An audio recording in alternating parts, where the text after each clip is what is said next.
I'm going back to my parents' place for a while, I said. If that's the case, don't bother coming back, my husband snapped. Here's the divorce papers. They're already filled out. Take them and get out. He threw the papers at me, and without a word, I took them and went straight to City Hall to submit them. Little did he know, he would soon regret this decision. My name is Jessica, and I am 28 years old. I had been married to Bob, who is 30, for a year. Before our marriage, I worked as a freelance graphic designer from home while Bob worked in the sales department. I met Bob 2 years ago when I was feeling down after a breakup. A friend introduced us, and although I wasn't looking to date anyone, Bob had already fallen for me after seeing my pictures. I don't mind starting as friends, he said, asking me out. During our outings, Bob's kindness won me over, and before I knew it, I had fallen in love with him. Once I shared my feelings, we started dating. 6 months later, Bob proposed and we got married. Jessica, you're a lucky woman. You've been chosen by me, the ace salesperson at the company, chased by many girls. Bob would often boast after we got married. Indeed, he was the star of the sales department and quite handsome. However, his constant bragging started to bother me. At the time, though, I found it endearing. Love is indeed blind. I adored my confident, kind, and strong husband Bob. Though we hadn't yet started a family, I cherished every moment spent with him. However, a year into our marriage, I encountered a problem. Jessica, when will I get to see my grandchild? That was my mother-in-law. From the moment we married, she began pressing us about starting a family every time we visited. Given that their house was just a short 15-minute drive away, we ended up having dinner there several times a month, enduring her persistent reminders. We're still young, and we want to enjoy our time together a bit longer, I replied. Upon hearing this, my mother-in-law let out an audible sigh. You say you're young, but you'll be 30 soon. I'll give you another year, but that's it. You should start having babies soon. It won't get any easier. When I married into this family, I got pregnant right away. Besides, you're just sitting around at home, aren't you? It seemed my mother-in-law had never really acknowledged my job since before I married Bob, perhaps because few work-from-home options existed back then. Furthermore, the reason we hadn't started a family yet was because Bob insisted on us enjoying more time together, just the two of us. No, that's not true. I work diligently from home. I've told you before, I earn nearly as much as Bob, I argued. Isn't Bob just covering for you? You're just fooling around, she retorted. That's not true. Bob, please say something, I pleaded. Huh? Oh, Bob seldom intervened in these situations. According to him, there's no point arguing with Mom. She doesn't listen, so it's a waste of time. Just let her talk and don't take it too seriously. Even though I was upset, I wished he would stand up for me more. Instead, he sat on the couch, absorbed in his phone, barely engaging in the conversation. Well, you can play around all you want, but since you have so much time on your hands, you should fulfill your duties as a wife. If you don't have a baby within this year, I may have to ask you to leave Bob, she declared. What? I exclaimed. It's simple. Bob is our only child. We need a daughter-in-law who can produce an heir, she explained. My husband remained silent, offering no defense while I faced this criticism. Fuming with anger, I confronted him as soon as we got home. Why didn't you say anything back there? You're the one who keeps saying we should wait to have children. You need to stand up to your mother, I demanded. I'm sorry. Mom's just stuck in her old ways. She can't let go of the idea that we should have a baby right after getting married, he replied. I understand that, but can't you speak up for me with your mother? I implored. Like I said, Mom's stubborn. It won't make a difference what I say. Remember, Jess, just nod along and it'll blow over, he replied. But she threatened divorce if I don't get pregnant this year, I said. Don't worry about that. She's just trying to scare you, he assured me. By the way, not because of what she said, but I actually want us to start thinking about having a baby. Why are you so hesitant? I'm not opposed to it. I just want more time for just us two.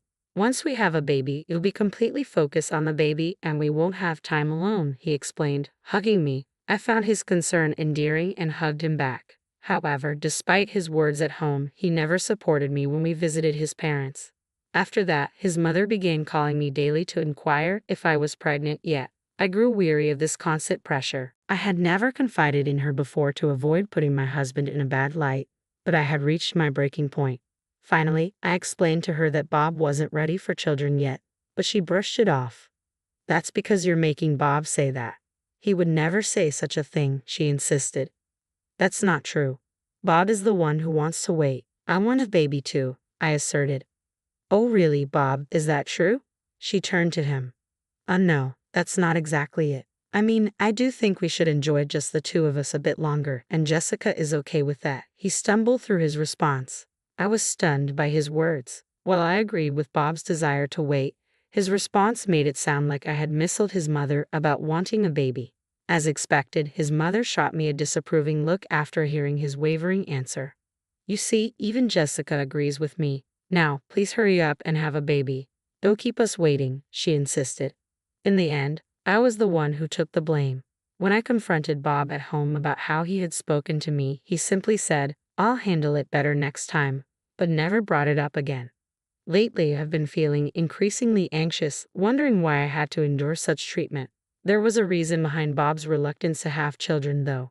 The truth came to light on a particular day off. It was one of those days when Bob spent time with his friends, leaving me home alone. Initially, I lounged around, dreading the upcoming visit to my in-laws and anticipating more criticism from my mother-in-law. With Bob away, I decided to take a break and went shopping. A solo shopping trip, a rare treat for me lately, helped clear my mind, and I decided to take a break at a cafe with a terrace. There, something unbelievable caught my eye. It was Bob with an unfamiliar woman and a baby. I quickly ducked out of sight to avoid being seen by Bob. They seemed engrossed in conversation, and suddenly, Bob gently picked up the baby and comforted it with a smile. I couldn't comprehend what I was witnessing. My mind went blank as I continued to watch. He had said he was with friends, but was this woman one of them? Since we married, Bob had introduced me to all his friends, and I had never met this woman before. Then Bob kissed the baby on the cheek. Seeing Bob show such tenderness to a strange baby after claiming he wasn't ready for children with me pained my heart deeply. The thought crossed my mind that perhaps he didn't want children with me because he didn't truly love me. Tears blurred my vision uncontrollably. Could he be cheating on me? The mere idea constricted my chest even more. I snapped a photo of them together, appearing happy, with the intention of confronting Bob later. Just as I was preparing to leave, Bob handed a white envelope to the woman and the baby, and they started to depart. I hurriedly made my way home, desperate to avoid encountering Bob. I'm going back to my parents' place for a while, my husband declared, his tone firm as he tossed the divorce papers in my direction. If that's how it's going to be, don't bother coming back. Take these papers and get out. That's how Bob ended our marriage, right then and there, with those papers hitting the floor between us. I picked them up silently and headed straight to City Hall to file them. Little did Bob know, he would soon regret his decision. My name is Jessica, 28 years old. I had been married to Bob, who is 2 years older than me, for just over a year. Before tying the knot, I worked as a freelance graphic designer from the comfort of home while Bob thrived in the sales department. I met Bob 2 years ago when I was rebounding from a breakup. A mutual friend introduced us, and despite my initial reluctance to date, Bob, taken by my photos and story, asked me out, suggesting we start as friends. As Bob and I spent more time together, I found myself deeply touched by his kindness. Before long, I realized I had fallen in love with him. Once I expressed my feelings, we began dating. 6 months into our relationship, Bob proposed, and we joyfully married soon after. Jessica, you're so fortunate, Bob often remarked, boasting about his status as the top salesperson at the company, popular among many. His confidence and charm initially captivated me, though I sometimes wondered about his need to flaunt it. Yet in those early days, I found it endearing. Love truly has a way of blinding us. I cherished my time with Bob, enjoying his company and the life we were building together. Although we hadn't yet started a family, I was content. However, a year into our marriage, an issue arose. Hey Jessica, when are you going to give me a grandchild? That was my mother-in-law, who had been pressing the matter ever since our wedding. Living just a short drive away, we visited them often for dinner, where I faced her persistent questioning month after month. We're still young, so we decided to enjoy our time together, I explained calmly. My mother-in-law sighed audibly, her disapproval palpable. You say you're young, but you'll be 30 soon. I'll give you a year to see how it goes. That should be enough time, right? You should start having babies soon, or it might become difficult for you. When I married into this family, I got pregnant right away. Besides, you're just idling at home, aren't you? Since my early days of freelancing from home, my mother-in-law never truly acknowledged my work as a legitimate job. This perception persisted even after I married Bob. Moreover, our decision to postpone having children was primarily driven by Bob's desire for more time together as a couple. No, that's not true. I work diligently from home. I've mentioned before that I earn almost as much as Bob, I defended. Are you sure Bob isn't just covering for you? It seems like you're just passing the time, she retorted. That's not fair. Bob, please say something, I pleaded, hoping for his support. Ha! Oh, Bob rarely spoke up in such situations. His usual stance was, there's no point arguing with Mom. She doesn't listen to what I say, so it's best to let her talk and not take it too seriously. Despite my distress, I wished he would show a bit more support. Instead, he lounged on the couch, absorbed in his phone, barely engaged in the conversation. Well, you can do as you please, but since you have plenty of time, you should fulfill your duties as a wife. If you don't have a baby within this year, I may have to ask you to leave, Bob, she asserted. What? I exclaimed. It's simple. Bob is our only child. We need a daughter-in-law who can provide an heir. My husband remained passive, offering no defense while I faced her criticism. I was seething with anger as we returned home. Why didn't you say anything back there? You're the one who keeps insisting we wait to have children. You need to stand up to your mother, I confronted him. I'm sorry, Mom's just old-fashioned. She's stuck on the idea that you should have a baby right after marriage. I understand that, but couldn't you at least speak up to her? Like I mentioned, Mom is stubborn. She won't budge no matter what I say. You know, Jess, sometimes it's best to just nod along and let it pass. But your mother said if I don't get pregnant this year, she'll force us to divorce. Don't worry about that. She's just bluffing. Hey, not because of what she said, but I've actually been thinking about starting a family with you. Why are you hesitant? I'm not against it. I just want more time for us alone. Once we have a baby, you'll be fully occupied with the baby and we won't have much time together, he explained, pulling me into a hug. I found his concern endearing, so I hugged him back. However, despite his assurances at home, he never stood up for me when we visited his parents. After that, his mother began calling me daily, incessantly asking if I was pregnant yet. I grew weary of this relentless pressure. I kept silent about it, not wanting to paint Bob in a negative light, but eventually I reached my breaking point. I finally disclosed to her that Bob wasn't ready for children yet, but she brushed it off. That's just because you're putting words in Bob's mouth. He would never say something like that, she insisted. That's not true. Bob himself expressed that he wants to wait. I also want a baby, I countered. Really? Bob, is that true? She demanded. No, that's not exactly what I meant. I mean, I do want us to enjoy some more time together, and Jessica's okay with that too. He stumbled through his response. I was taken aback by his words. While I agreed with Bob's desire to wait, his response made it sound like I had misled his mother about our intentions regarding starting a family. As expected, his mother shot me a disapproving look after hearing his uncertain answer. See, you agree too. Now please hurry up and have a baby. Don't keep us waiting. In the end, I bore the brunt of the blame. When I confronted Bob at home about his words, he said, I'll handle it better next time. But he never brought it up again. Lately, I've been feeling increasingly anxious, wondering why I have to endure this. But there was a reason behind Bob's reluctance to have children.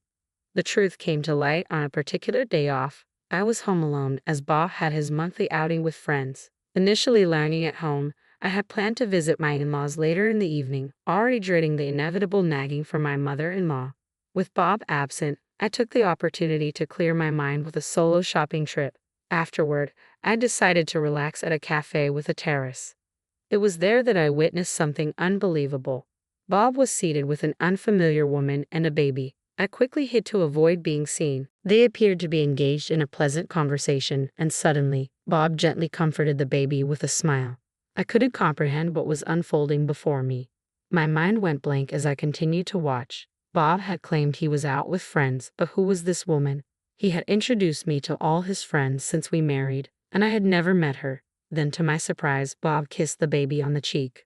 Seeing Bob affectionately dote on an unfamiliar baby, despite his insistence on not wanting children with me, deeply wounded me. Thoughts raced through my mind. Did he reject having children because he didn't truly love me? Tears blurred my vision as my heart clenched with the possibility of betrayal. Could Bob be cheating on me? I snapped a photo of them, capturing their apparent happiness, intending to confront Bob later. Just as I prepared to leave, Bob handed a white envelope to the woman and the baby, ready to depart. To avoid facing him directly, I hurried back home. 15 minutes later, Bob returned. I wasted no time in confronting him. You were out with friends, right? I questioned sharply. Yeah, I was. Why are you acting weird as soon as I get home?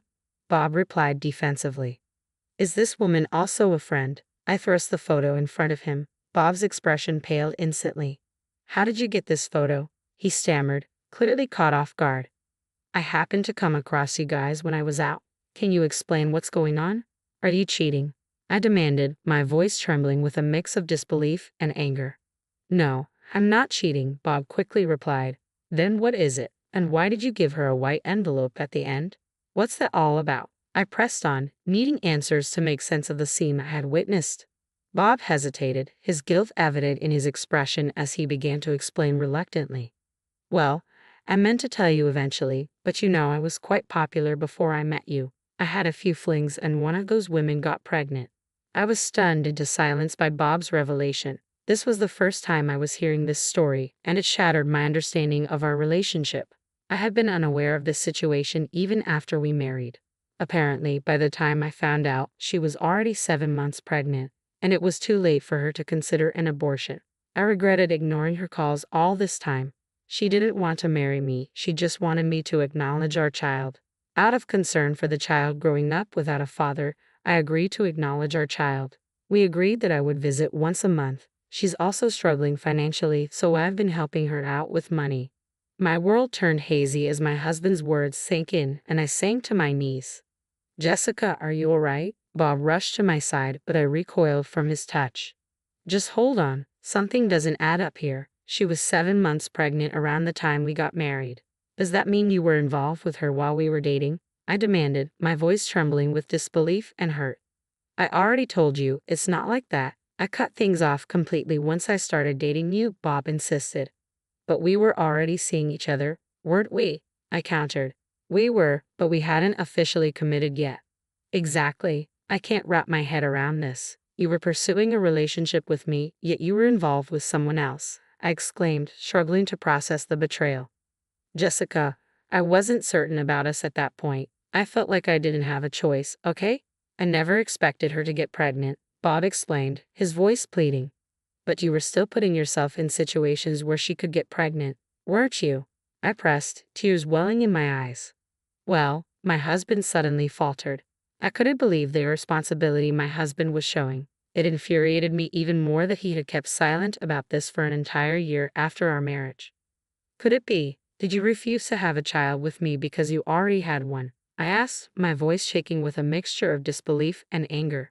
My husband flinched at my words and then let out a bitter laugh. No, I plan to have children with you eventually, but like I mentioned earlier, I've been providing financial support to her every month. If we had a baby, I don't know how you would manage work-wise. Financially, it would be quite tough, so I thought I'd wait until I was a bit more stable before having a child with you. I was left dumbfounded by my husband's explanation more than I was angry. You need to tell your mother about this, I said firmly. What? Bob exclaimed, clearly taken aback. Isn't it obvious? She's always pressuring me about having children, and you act like you don't know or speak as if I'm the one who doesn't want children. No, I can't possibly tell my parents. They wouldn't understand why I have a child with another woman while I'm married to you. Isn't that just selfish? So, I've had to go along with your selfishness and bear the brunt of it. What are you saying? Are you saying you don't enjoy being with my family? I'm not saying that at all. I'm saying I shouldn't be blamed for something that's not my fault. I'm not saying I don't like my mother-in-law. Why are you acting like this? I've been apologizing, haven't I? And yet you're still complaining. Jessica, you're lucky to be married to someone as successful as me, and you're complaining just because I have a child. It's not a trivial matter. That's enough. There's no point in talking to you anymore. I need to think about my future, so I'm going back to my parents' house for a while. Excuse me, what is this all about? How can you even think like that? Do you expect me to accept everything just because I'm your wife? I was stunned by my husband's words. How could he believe that being his wife meant I had to easily accept something as significant as the existence of a child he had kept hidden? I was also furious that he hadn't disclosed this to his parents and had instead portrayed me as the problem in front of my mother-in-law. Do you honestly believe being a wife means unquestioningly accepting everything? Regardless, I'm going back to my parents' house. Perhaps you should take some time to reflect while I'm away. As I spoke and began to rise, he swiftly stood up, retrieved something from our bedroom, and hurled it towards me. If that's how you feel, then don't bother coming back. If you can't accept all of me, you're not my wife. Here are the divorce papers. They're already filled out. Take them and leave immediately. Yes, my husband had thrown divorce papers at me. You've already filled them out? What does this mean? I could understand if you were suggesting divorce, but having them ready beforehand. Did you plan this? I couldn't believe it, and I asked him. His response was a scornful laugh.